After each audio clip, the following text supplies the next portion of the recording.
ભગવાનમાં વૃત્તિ રાખવી હોય તો સુધી જોરે કરીને રાખીએ તો રહે છે. અને જગતના પદાર્થ સન્મુખ તો એની મેળાએ વૃત્તિ રહે છે. એનું કારણ શું છે? પ્રશ્ન જ બહુ મહત્વનો છે. કારણ કે બધાનો અનુભવ છે. આ વસ્તુ જ બને છે.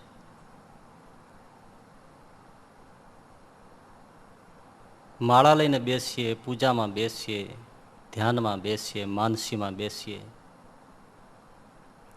ધૂનમાં બેસીએ, કીર્તનમાં બેસીએ, મન ભાગી જ જાય. અને સ્ત્રી, ધન, પુત્ર, પરિવાર, ખાવું પીવું, દુકાન, વ્યવહાર, ધંધા, એમાં જઈને ચોંટે છે. અને એનું સ્મરણ કરતા કરતા જરાય થાકતું જ નથી.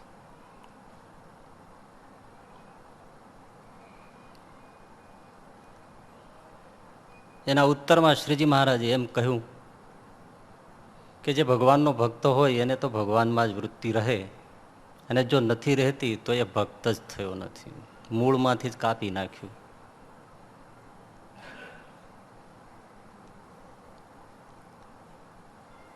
પછી જે શ્રીજી મહારાજે વાત કરી એનો મર્મ જો આપણે સમજીએ તો એ છે કે ભગવાનનું ભક્ત થવું પડે. ભક્ત થાય તો એના માટે કોઈ સમસ્યા નથી ભગવાનની સાથે જોડાવામાં, ભગવાનની સાથે વૃત્તિ રાખવામાં. તો જે ઉત્તર કર્યો છે એમાં હકીકતે ભગવાનના ભક્ત થવાની પ્રોસેસ, પ્રક્રિયા બતાવી છે કે કઈ રીતે ભગવાનના ભક્ત થઈ જવાય. અને જો ભક્ત થઈ જવાય તો પછી કોઈ પ્રશ્ન નથી. પણ એ પ્રશ્નના જવાબને થોડો વિસ્તારથી સમજવો પડે, તો જરા તમે ધ્યાનથી સાંભળજો. એક નગરની બહાર એક સાધુ ઝૂંપડી બાંધીને રહેતો હતો.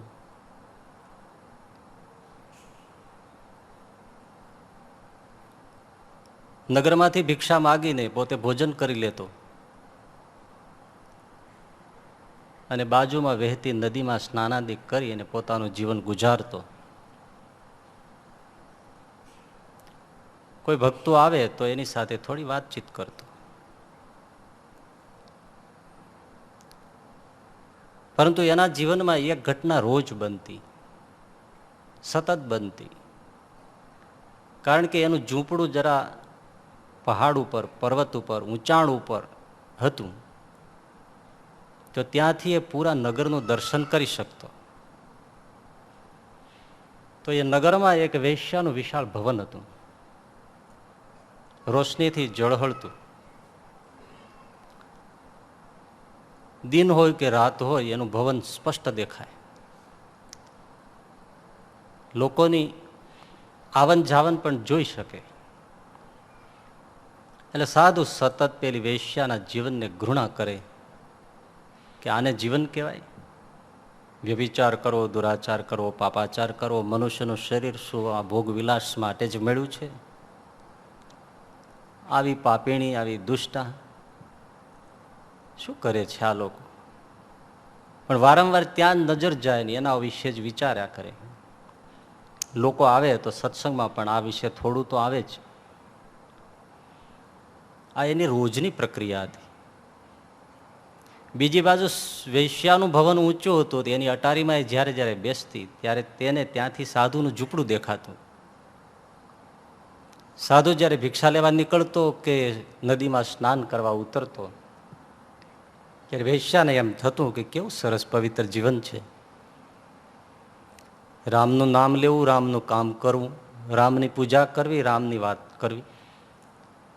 હું તો દુષ્ટ છું, પાપી છું, પણ આ કેવું સરસ પવિત્ર નિર્મળ જીવન છે. મારા ભાગ્યમાં આવું નથી લખ્યું કે સતત રામમય જીવવું. વેશ્યા સતત આવું વિચારતી, પેલો સાધુ છે એ પેલું વિચારતો. દિવસો, મહિનાઓ અને વર્ષો ગયા અને બંનેનું મૃત્યુ થયું.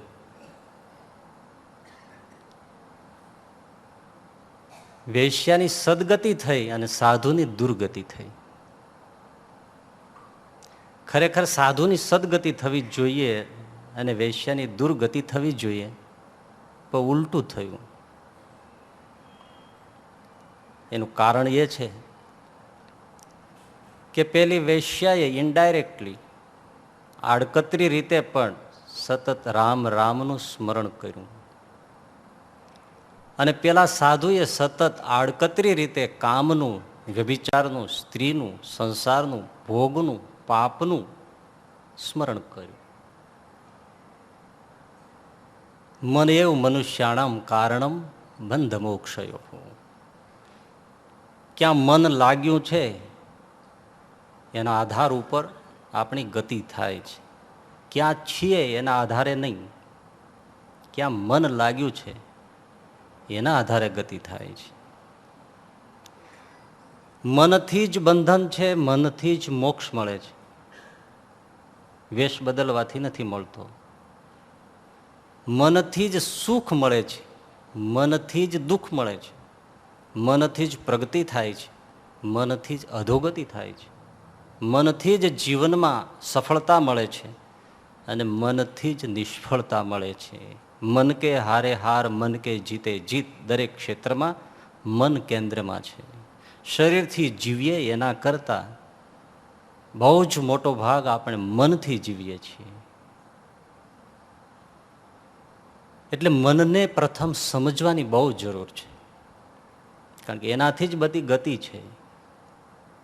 સમજવાની જરૂર છે, મનને સમજાવવાની જરૂર બહુ ઓછી છે. એટલા માટે કે મનને સમજાવવું દુષ્કર છે, બહુ કઠણ છે.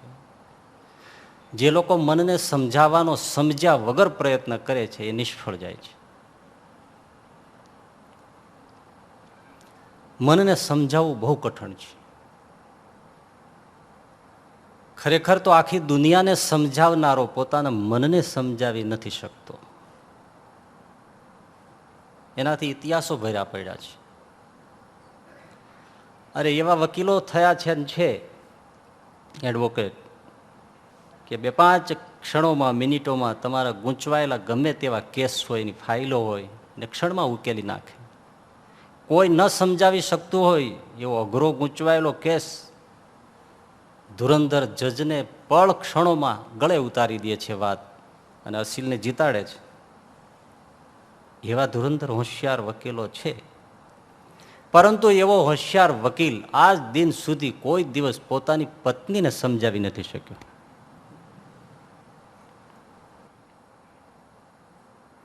કોઈ બહુ સરસ કટાક્ષ કર્યો છે. કટાક્ષમાં બહુ જ મર્મ છે, સમાજનું દર્પણ છે, દર્શન છે, કે એવો હોશિયાર વકીલ પોતાની પત્નીને પણ નથી સમજાવી શકતો. એની પાછળનું કારણ એ છે કે એની સ્ત્રી એને ફી આપતી નથી, અને ફી વગર આનું મગજ ચાલતું નથી.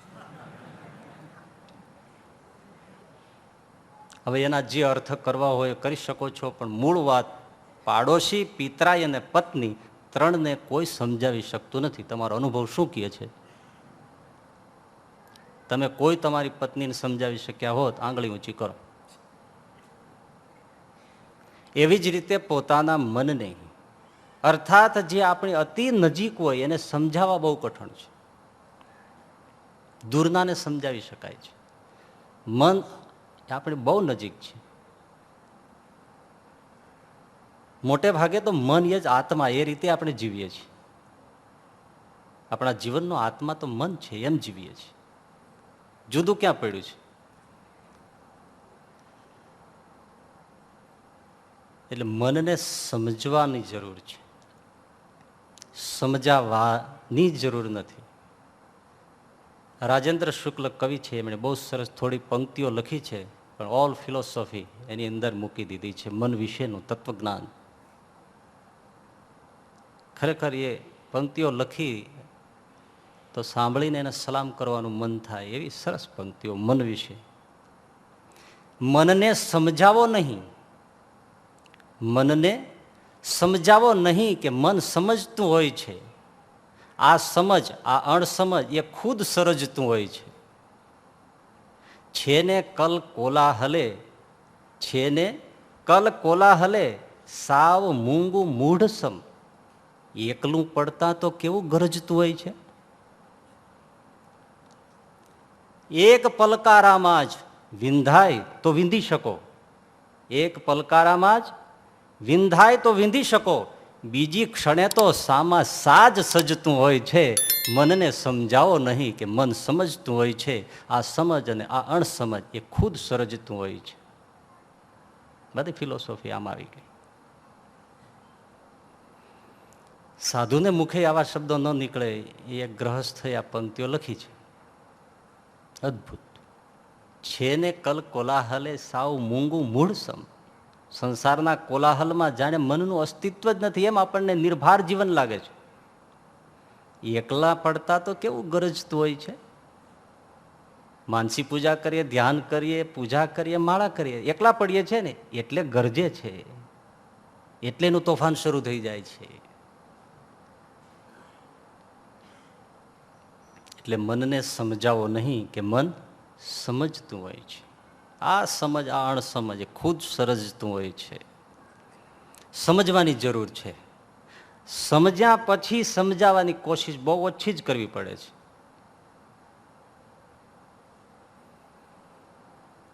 આપણે મન વિશે કેટલું સમજીએ છીએ? આટલા વર્ષના સત્સંગમાં આપણે મન વિશે કેટલું સમજીએ છીએ? બસ એટલું, મન બહુ ચંચળ છે. આથી વિશેષ મન વિશે કોઈ 2-5 શબ્દો જો કહી શકે તો સલામ. મન બહુ ચંચળ છે. એ સાંભળીને જોયું તો નથી, એની ચંચળતાને ક્યારેય માપી નથી કે નદીના પ્રવાહનો જોશ કેટલો છે, ઉભા રહીને તો જોયો નથી, સાંભળ્યું છે. એટલે સૌ કહે છે કે મન અતિ ચંચળ છે. પછી દ્રષ્ટાંત આપે કેવું ચંચળ છે. ગાયના શિંગડા ઉપર, શિંગડું સમજાય ને, શેંગડું, ગાયના શેંગડા ઉપર રાઈનો દાણો ટકે તો મન એક જગ્યાએ ટકે. આવી વાત કહેવાય છે ને લોકો સાંભળે છે, પણ આ વાત તદ્દન ખોટી છે. ગાયના શિંગડા ઉપર રાઈનો દાણો ટકે જ નહીં. ભેંસના શિંગડા ઉપર ટકે. ભેંસ તો ડોબું છે, ડોબાના શિંગડા એવા હોય એમાં તો પાણીની માટલી રહી જાય, અને એમાં આટા પાટાય હોય છે, એમાં રાઈના દાણા શું, ઘઉંના દાણા રહી જાય. ગાયનું શિંગડું એના ઉપર રાઈનો દાણો ટકે જ નહીં, તો એનો અર્થ એ થયો કે મનનું સ્થિર થવું અશક્ય થઈ ગયું. અશક્ય નથી, દુષ્કર છે, મુશ્કેલ છે, પણ અશક્ય નથી. અને સાવ સાચી વાત તો એ છે કે મન સ્થિર પણ થાય છે, ચંચળ પણ થાય છે. આપણે તો ખાલી ચંચળતાના જ શબ્દો ગાઈએ છીએ. કોણે કહ્યું મન ખાલી ચંચળ છે? મનમાં સ્થિરતા પણ છે અને મનમાં ચંચળતા પણ છે. સ્વાભાવિક છે, આ એનું બંધારણ છે, એનું સ્ટ્રક્ચર છે. આ જો મન સ્થિર ન થાય તો તમે કથા સાંભળી જ ના શકો. ડિસ્ટ્રેક્ટ થઈ જાય તો તમને શું સમજાય? 1 મિનિટ માટે નીકળી જાઓ, જો આગળ પાછળનો કોઈ કોન્ટેક્સ્ટ રહે તો મને કહેજો.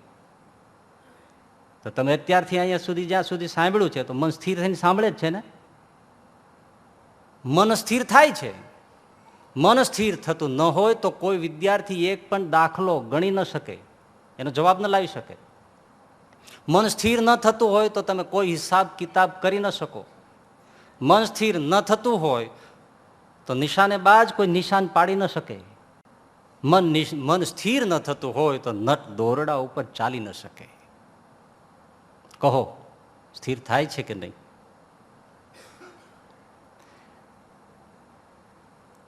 સ્થિર થાય છે, સાથે ચંચળ છે. ચંચળતા પણ જરૂરી છે. ચંચળતા વખોડવા જેવી નથી. રાત દિવસ બસ મન ચંચળ છે, મન ચંચળ છે, પણ ચંચળતા ભગવાને સમજીને મૂકી છે. સ્થિરતા ન હોય તો પણ મનથી કોઈ પ્રવૃત્તિ થાય નહીં, અને ચંચળતા ન હોય તો પણ કોઈ પ્રવૃત્તિ ન થાય. સાહેબ, મન ચંચળ હોવું જ જોઈએ. તમે ગાડી લઈને, સરસ મજાની ગાડી લઈને તમે રાજકોટ જતા હો તો મન કુદાકુદ કરતું જ હોય. ત્યારે તમે સલામત જગ્યાએ પહોંચો. ઘડીક બ્રેક ઉપર, ઘડીક એક્સેલેટર પર, ઘડીક સામે, ઘડીક પાછળ, ઘડીક લેન્સ ઉપર, ઘડીક સાઈડમાં, ઘડીક બાજુમાં, ઘડીક અંદર, ઘડીક બહાર. સીધું આમ સ્થિર થઈ જાય તો ઠોકે ઊંધી. ચારે બાજુ આમ કૂદાકૂદ થાય છે એટલે ચંચળ બનાવ્યું છે. સ્થિર થઈ જાય, ચૂલા ઉપર તપેલી મૂકીને એમાં તેલ નાખ્યું, વઘાર નાખ્યું, મન સ્થિર થઈ ગયું, લ્યો કરો શાક. એ તરત રીંગણા ઉપર કૂદે, હળદર ઉપર કૂદે, મરચા ઉપર કૂદે, તાવીથા ઉપર કૂદે, સાણસી ઉપર કૂદે, પાણી ઉપર તપે, રોટલી ઉપર કૂદે. એ કૂદાકૂદ કરીને બધું ભેળું કરે છે. ચંચળતા વખોડવા જેવી નથી. નદીને કિનારે ગયા હોય સવારના પોરમાં, બસ મન સ્થિર થઈ ગયું, તો પછી ઘરે કોણ જશે? એ ત્યાંથી તરત કૂદે છે, તરત બીજા ઉપર જાય છે, ઘર ઉપર જાય છે, દુકાન ઉપર જાય છે, વ્યવહાર ઉપર જાય છે. બોલો, ચંચળતા જરૂરી છે કે નહીં? એટલે સ્થિરતા પણ જરૂરી છે અને ચંચળતા પણ જરૂરી છે. જરૂરી એટલું જ છે કે જ્યારે આપણે ચાહીએ અને જ્યાં ચાહીએ ત્યાં આપણે જો મનને સ્થિર કરી શકતા હોઈએ તો આપણે જીવનનું મેદાન જીતી ગયા. જ્યારે ચાહીએ અને જ્યાં ચાહીએ ત્યાં જો આપણે સ્થિર કરી શકતા હોય એવો જો કંટ્રોલ કાબુ હોય તો જીવનની બાજી જીતી ગયા. કોઈ પણ વાહન હોય અને બ્રેક પણ હોય અને ગતિ પણ હોય ને, એક્સેલેટર પણ હોય અને બ્રેક પણ હોય. એટલે વાહન માત્રમાં ગતિ પણ હોય અને સ્થિરતા પણ હોય. એનો કાબુ તમારા હાથમાં હોય તો જ તમે જીવતા પહોંચો. તમે જ્યારે ઈચ્છો ત્યારે ચાલુ થાય, જ્યારે ઈચ્છો ત્યારે વાહન બંધ થાય, તો જ સલામત રહેવાય. પણ ગાડી એની મેળે ચાલુ થઈ જાય મન પડે ત્યારે, મન પડે ત્યારે રસ્તામાં ઊભી રહી જાય, શું થાય? આપણા મનનું આવું છે. આ મન પણ વાહન છે, વ્હીકલ છે, પણ એનો કંટ્રોલ આપણી પાસે નથી. એને મન પડે ત્યારે ચાલુ થઈ જાય છે ને એને મન પડે ત્યારે ઊભું રહી જાય છે. એટલે જ જીવનમાં અકસ્માત છે, એટલે જ જીવનમાં સંહાર છે, વિનાશ છે, વિનિપાત છે. સમજાય છે? એ જો હાથમાં આવી જાય, બાકી ભલે ગમે તેટલું પાવરફુલ મન હોય તોય શું છે? એક જણો રોલ્સ રોય કાર લઈને નીકળ્યો તો બહુ મોંઘી છે ને, 1 કરોડ ઉપરની ગાડી, કોમ્પ્યુટરાઇઝડ એવી ગાડી રોડ ઉપર લઈને નીકળ્યો. એની તો સ્વાભાવિક સ્પીડ પણ હોય તો બધી ગાડીઓનો ઓવરટેક કરતો જાય. પણ જેને ઓવરટેક કરે પાછળ રહી જાય એ મારુતિ હોય, પોલીસ હોય, ટાટા સુમો હોય, જે હોય તે બધાને બારીમાંથી આમ હાથ લાંબો કરીને કહેતો જાય. રોલ્સ રોય કોઈ દી ચા હલાવી છે? રોલ્સ રોય કોઈ દી હાંકી છે? રોલ્સ રોય કોઈ દી હાંકી છે? હવે આ બધા ખીજાઈ ગયા. ખીજાઈ જાય ને, અપમાન લાગે કે એને રોલ્સ રોય મળી ગઈ, અમારી પાસે ભલે મારુતિ જેનું ઠોઠિયું રહ્યું, પણ એમ કહેવાની જરૂર શું છે? રોલ્સ રોય કોઈ દી હાંકી છે? રોલ્સ રોય જોરથી બોલે પાછો. આ બધાને આવી રીતે કહેતો કહેતો ગયો ને બધા મગજ ખાઈ ગયા કે ભેળા થાવ, સ્પીડ વધારો, ભલે ગાડી ફાટી જાય. પણ એકવાર એને પકડો ને બોચીમાં ચાલીને ધોંગારો. આ ધોંગારો કાઠિયાવાડી શબ્દ છે. એટલે બધા સ્પીડ વધારી ગયા. ત્યાં તો આગળ જ ગાડી ગોથું ખાઈને ઊંડી ખાઈમાં પડી ગયેલી, ભૂકા નીકળી ગયેલા. માણસ માંડ લોહી લુહાણ થઈને બહાર નીકળી રોડને કાંઠે બિચારો બેઠો હતો.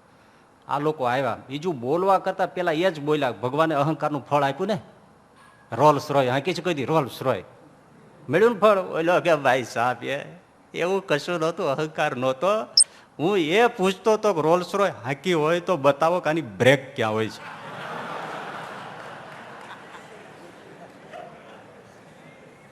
આ બ્રેક જડતી નહોતી ને એમાં ગોથું ખાઈ ગયો ભલા માણસ. એ બ્રેક જડી જાય, મનની બ્રેક, કે મન ક્યાં અડવાથી ઊભું રહી જાય છે, કયા એના સેન્સિટિવ પોઈન્ટ્સ છે કે જેને કાબુમાં લેવાથી મન સ્થિર થઈ જાય છે. તો રોલ્સ રોય જેવું મન પણ ઘણું કામ આપે. તો થોડા એના પોઈન્ટ્સ છે કે જે મન સ્થિર થઈ જાય છે. પહેલી બાબત, મનને જ્યાં રસ આવે ને ત્યાં મન ખીલો થઈ જાય છે. ભ્રમરો ચંચળ છે, ભ્રમરો ચંચળ છે, પણ જે ફૂલમાં, જે પુષ્પમાં રસ હોય ત્યાં સ્થિર થઈ જાય છે. પછી ગમે એટલો ઝંઝાવાત થાય ને ફૂલ આમથી તેમ ફેંકાય તો પણ એ મન, એ પેલો ભ્રમરો એમાંથી છૂટવાનું ઈચ્છતો નથી, સ્થિર થઈ જાય છે. કારણ કે એમાં રસ છે, પોતાને પણ રસ આવે છે.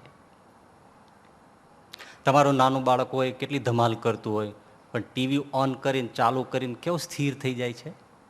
કેમ? શું થયું? શું થયું?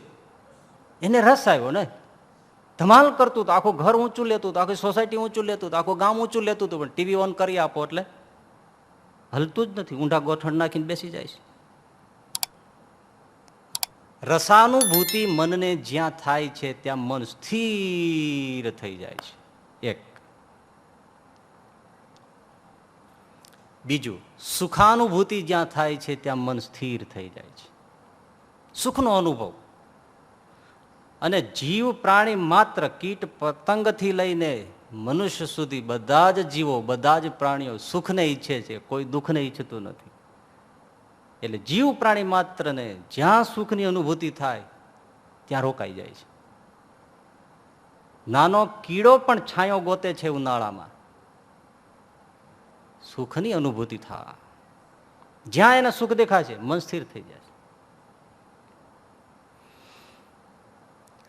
ગુરુને ઘટપણે ચેલો મળ્યો, રાજી થયા. ચેલાને પછી કહ્યું, બેટા ગામમાં જઈને સીધું સામગ્રી ખરીદી આવો, શાક પાંદડું મસાલા બધું લઈ આવો. તો ચેલો કે પણ ગુરુજી હવે હું હાવ અજાણ્યો, તમારી અવસ્થા થઈ, હું શાક લેવા જાઉં, કોઈ ગરડું શાક આવી જાય અથવા બીજું શાક આવી જાય, તમને ફાવે નહીં, તમારી તબિયત બગડી જાય, તમે માંદા પડી જાઓ, દુઃખી તમે થઈ જાઓ, એટલે મને નહીં ફાવે. સારું બેસ. ગુરુજી લાકડીને ટેકો લઈને સીધું સામગ્રી લઈ આવ્યા, લાવીને મૂકીને ચેલાને કહ્યું કે લેવે રસોઈ બનાવી નાખ, હવે તમારી અવસ્થા થઈ, મને રસોઈ પૂરી ફાવે નહીં, વળી બનાવી નાખું, રોટલી કડક થઈ જાય, શાક ખારું થઈ જાય, કાં તીખું થઈ જાય તો તમને ડાયરિયા થઈ જાય, ઝાડા થઈ જાય, ઉલટી થઈ જાય, માંદા પડી જાઓ તો વળી મારે ઉપાધિ. ઉપાધિને બાકી શું રાખ્યું તે? ગુરુજી બિચારા લાગી પડ્યા કછોટો વાળીને, એને રસોઈ બનાવી. રસોઈ તૈયાર થઈ એટલે ચેલાને કહ્યું કે લે બેટા હવે ઠાકોરજીને થાળ ધરાવી દે, ભોગ ધરાવી દે, નૈવેદ્ય ધરાવી દે. અરે ગુરુજી હું ઠાકોરજીને ધરાવું, કંઈ એઠા ચોખાનું ભાન ન રહીએ, કંઈ અડી જવાય, કંઈ ન અડી જવાય, કંઈ બાકી રહી જાય, થૂક ઉડી જાય, ઠાકોરજીનો અપરાધ થાય, ઠાકોરજી કોપાયમાન થાય તો મારું ધનોત નીકળી જાય, અરે તમારું નીકળી જાય. ગુરુએ બિચારે થાળ ધરાવ્યો. થાળ ધરાવીને પછી ચેલાને કીધું કે લે હવે હાલ જમવા. એટલે ચેલો કે હાલો લ્યો, વળી તમને એમ થાય કે બધા કામમાં ના પાડે છે.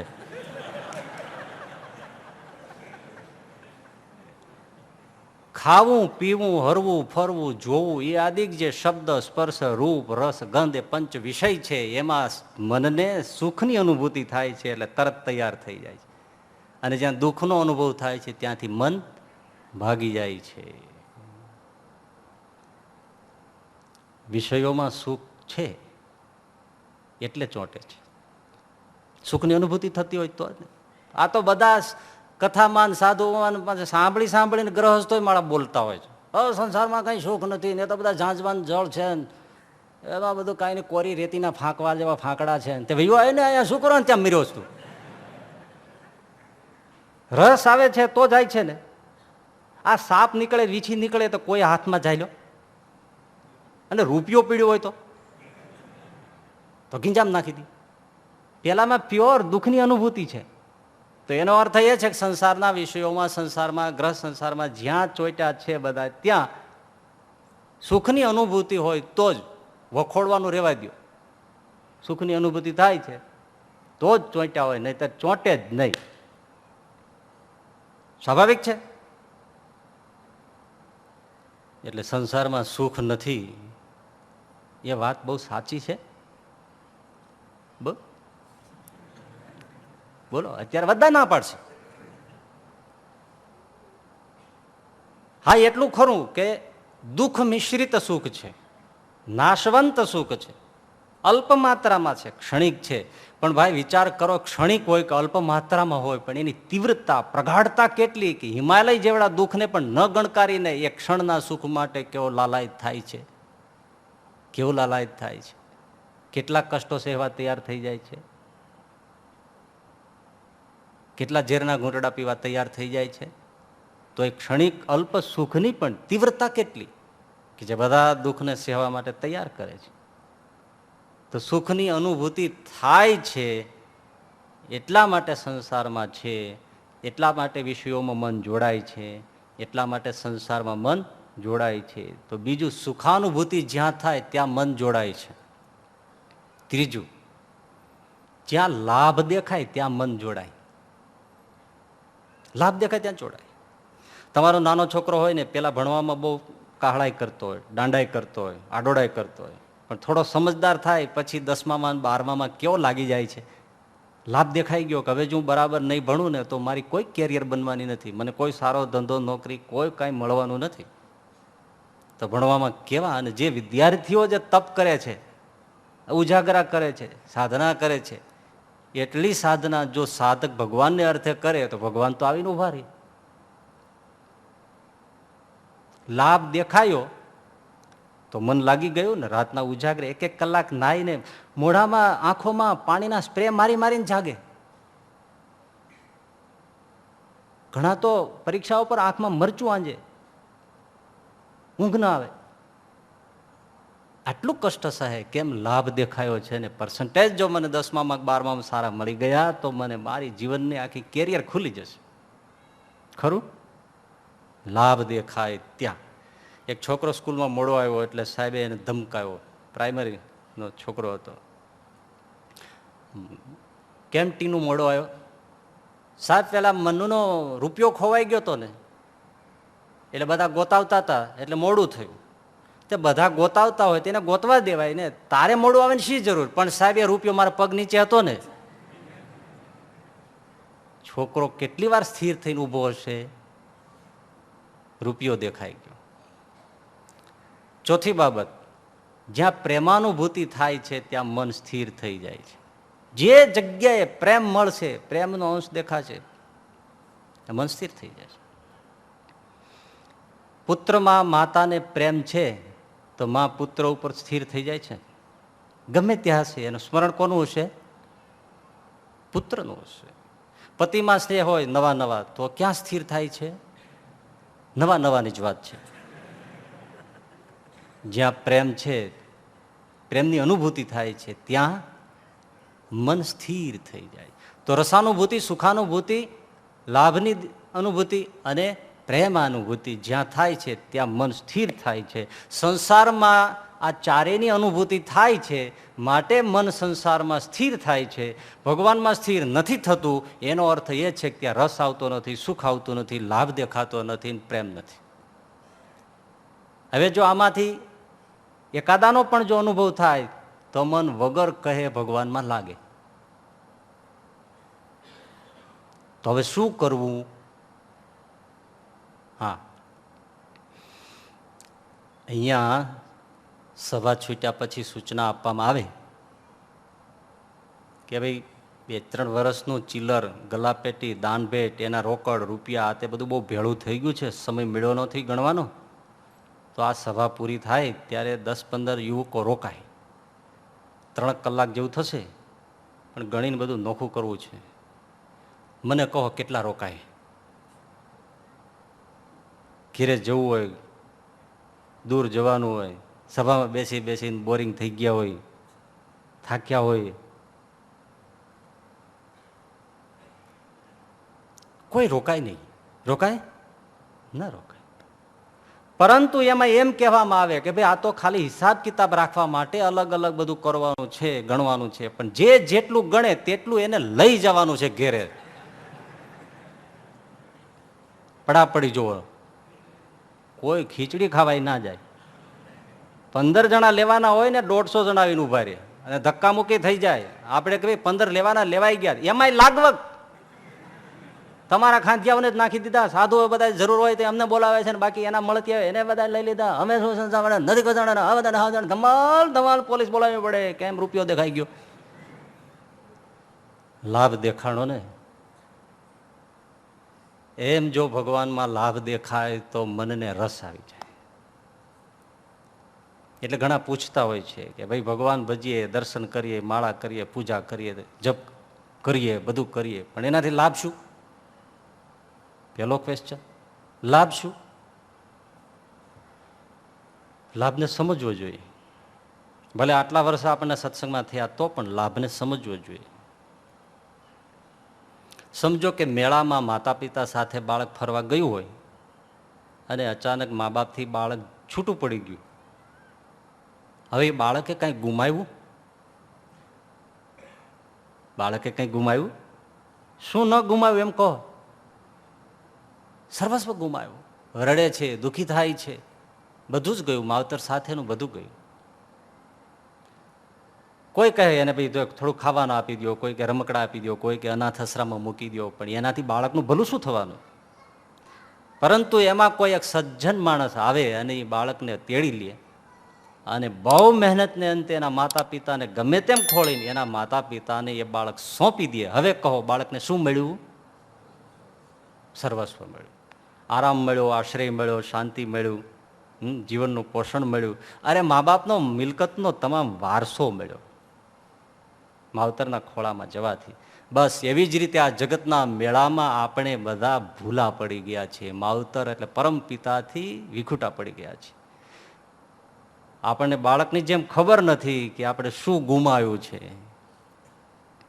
રડવું આવતું નથી. બાળકને તો ખબર છે કે મેં મારા માવતરને ખોયા છે, પરંતુ કોઈ દયાળુ સંતો આવીને સમજાવીને ફોસલાવીને આંગળી પકડીને ગમે તેમ કરીને ભગવાનના ખોળામાં આશ્રયમાં મૂકી દે છે. હવે બોલો કે એ જીવને શું મળે? ભગવાનના આશ્રયથી, ભગવાનની સમીપ જવાથી શું મળે એ અર્જુનને પૂછો. ભગવાનના આશ્રયથી શું મળે એ દ્રૌપદીને પૂછો. ભગવાનના આશ્રયથી શું મળે એ નરસિંહ મહેતાને પૂછો. ભગવાનના આશ્રયથી શું મળે એ ધ્રુવને પૂછો.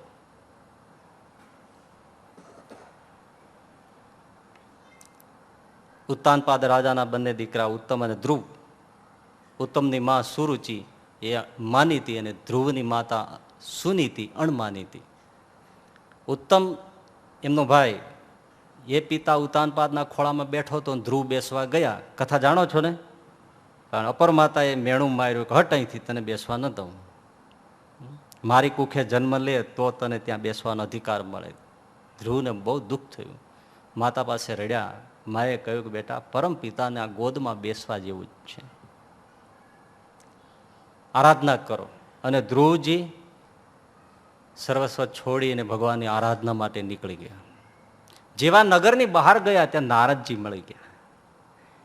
મુમુક્ષા યોગ્ય હોય ને તો સદગુરુ સામે જ આવે છે. આમ તો ભાઈ એવું છે, જે જેવો હોય ને એવા જ એને ગુરુ મળે. દાંડને દાંડ જ મળે અને દાંડને દાંડમાં જ પ્રતીતિ આવે. ખરા મુમુક્ષુને ભગવાન સદગુરુ આપી જ રહે છે. પણ મોટે ભાગે એવું હોય છે, જેને જે મળ્યા હોય ને એને એ પરમ સદગુરુ માનતા હોય. એ તો એની પોતાની માન્યતા છે. નારદજી મળ્યા. નારદજીએ હસતા હસતા કહ્યું કરે બેટા, એ તો બધું જાણે છે. અરે રાજકુમાર, કઈ બાજુ જાઓ છો? પ્રણામ કર્યા, પગે લાગ્યા. બાપજી, મારા ધન્ય ભાગ છે કે હું વનમાં તપ કરવા જાઉં છું, મને સાધુના દર્શન થયા. તપ કરવા જવું છે? તારી ઉંમર નથી બેટા, હજી તો તારા મોંમાં દૂધ ગંધાય છે. તકલીફ શું પડી? નારાયણ નારાયણ, તકલીફ શું પડી? પપ્પાએ કઈ કશું કહ્યું? મમ્મીએ કહ્યું? ના, એવું તો કશું નહીં કહ્યું. માંડીને વાત કરી એટલે નારદજીએ કહ્યું બેટા ચલો, હું ખાતરી આપું છું, અડધું રાજ્ય તને અત્યારે ને અત્યારે અપાવી દઉં, પણ તું ઘોર જંગલમાં જઈ નહીં શકે, ત્યાં કેમ રહીશ? અને ધ્રુવજી કૂદવા માંડ્યા કે મહારાજ, હવે તો મારે વનમાં જવું જ છે. હજી ભગવાનને માર્ગે ચાલ્યો, ત્યાં અડધું રાજ્ય મળતું હોય તો જઈને સાધના કરીશ, ત્યારે મને શું નહીં મળે, મને જવા દો. ને ધ્રુવજી મહારાજ નારદજી પાસેથી ઓમ નમો ભગવતે વાસુદેવાય મંત્રનો દીક્ષા લઈ વનમાં ગયા, તપશ્ચર્યા કરી, જપ કર્યો. ભગવાન પ્રસન્ન થયા. ભગવાને અડધું રાજ્ય નહીં, સંપૂર્ણ રાજ્ય આપ્યું. અને અંતે, દેહને અંતે, મોતને અંતે શાશ્વત અવિચળ પોતાનું દિવ્ય ધામ આપ્યું. કહો ભગવાનને આશ્રય જવાથી શું મળે? આ મળે. થોડું યાદ રાખવા માટે, સમજવા માટે ભગવાનના આશ્રયથી શું મળે છે. એક વસ્તુ, ભાગ્યમાં જે લખ્યું હોય ને એ પુરુષાર્થથી મળે છે. હા, પુરુષાર્થ કરવો પડે, કારણ કે ભાગ્યમાં લખ્યું હોય તો પણ જો બેસી રહો તો બેઠેલાનું ભાગ્ય બેસી રહે, ચાલતાનું ભાગ્ય ચાલે, દોડતાનું ભાગ્ય ચાલે. પુરુષાર્થ કરો એટલું મળે. ભાગ્યમાં લખ્યું હોય તો પુરુષાર્થ કરવો પડે. તો ભાગ્યમાં લખ્યું હોય એ પુરુષાર્થથી મળે છે, એ ચોક્કસ. પરંતુ ભગવાનને આશ્રય જવાથી એ પુરુષાર્થ ઘટી જાય છે. એક જણો કોઈ કામ કરતો હોય, મથતો હોય, એમાં કોઈ એને મદદ કરે તો સ્વાભાવિક છે અને કામનો પરિશ્રમ જે છે એ ઘટી જાય ને. તો ભક્ત પણ થોડો પુરુષાર્થ કરે, થોડો 50-50, ભગવાન પણ પુરુષાર્થ કરે અને મદદ કરે તો એનો પુરુષાર્થ ઘટી જાય છે. આ ભગવાનના આશ્રય જવાનો ફાયદો છે. અરે સાવ સાચી વાત એ છે કે કાંઈ પુરુષાર્થ ન કરે, અનન્ય આશ્રિત થઈને ભગવાનનું નામ જપતો જપતો બેસી રહે તો એના ભાગ્યમાં જે લખ્યું છે ભગવાન કમાઈને એને આપે, એને કાંઈ નહીં કરવાનું. આ ભગવાનનો આશ્રયનો ફળ છે. શું લાભ થાય? આ લાભ થાય છે. કાંઈ નહીં કરવાનું. નરસિંહ મહેતો જુનાગઢનો શું કરતો તે મને કહો. એ તમારી જેવા ગ્રહસ્થ હતા, એને પત્ની હતી, 2 બાળકો હતા, ઘેરે આવરો જાવરો હતો મહેમાનોનો, સાધુઓનો, મોટું કામકાજ હતું. છતાંય તમે હિસ્ટ્રીમાં ક્યાંય વાંચ્યું છે કે નરસિંહ મહેતા ક્યાંય મજૂરીએ ગયા હોય? એના ઘરવાળાએ કોઈના કચરા પોતા કર્યા હોય ઘર ચલાવવા? દાખલો છે. અરે એના છોકરા જુવાન થયા, એ ક્યાંય મજૂરીએ ગયા હોય જુનાગઢમાં ભાડ્યું? એ કે કામ જ નથી કરતો આખો પરિવાર, સાવ બેઠો જ. અને ઠાકોરજી દોડાદોડી કરે છે. જલસા જુઓ તમે. એક હળીના હાટીકા ભાંગીને 2 ટુકડા નરસિંહ મહેતાના છોકરાએ નથી કર્યા. નહીતર એને તો જવું જોઈએ ને જુનાગઢમાં ચોકડીઓ ખોદવા. ગયા નથી લ્યો, કોઈ હકીકત છે ને. છતાં એના વ્યવહારમાં કઈ ખોટ આવી. શું કરતા હતા? એ અનન્ય આશ્રિત થઈને ભજન કરતા હતા. નરસિંહ મહેતાને કીર્તાલ વાગતી હતી બસ. અને ઠાકોરજીના છોકરાને પરિણાવે, કુંવરબાઈના મામેરા ભરે, એના બાપનું શ્રાદ્ધ કરે, બધું કરે. અને આ ભાઈ બેઠો બેઠો બસ ભજન કરે. ભગવાનથી શું મળે? આ મળે. આપણે વડોદરામાં નિષ્કુળાનંદ સ્વામીએ ભક્ત ચિંતામણી પ્રસંગ લખ્યો છે. વડોદરામાં એક મહિલા હરિભક્ત થયા, શ્યામબાઈ. તો ધ્યાન ભજનનું એવું અંગ ભજન કર્યા રાખે. તો બહુ કામકાજમાં સુરતા ન રહીએ, મજૂરીએ જવાય નહીં, એકલા પંડે. તો ભજનમાં એવો રસ આવી જાય, ચિંતા થાય કે હવે મારું જમવાનું શું થાય. પણ જેવી આંખ ખોલે ત્યાં સામે થાળ પીડ્યો હોય, રોટલી દાળ ભાત શાક, બોલો 2 ટાઈમ શ્રીજી મહારાજ એ આંખ ખોલે અને સામે થાળ મૂકી જાય. આ બાઈ બેઠી બેઠી માળા કરે, શ્રીજી મહારાજ ધક્કા ખાય. સિઝનના થાળ આવે, બોલો રસપુરી, શ્રીખંડપુરી, બધા અથાણા, પાપડ, બાઈ બેઠી બેઠી જલસા કરે. એટલું નહીં, નિષ્કુળાનંદ સામે લખ્યું છે, એને લુગડા ફાટી જાય તે ચોળી, એના ચણિયા, એના સાડલા, આ ક્યાં દરજીને ઝાયલો હશે સહજાનંદ સ્વામીએ? એના માપ ક્યારે લીધા છે, એને કપડાં આપી જાય.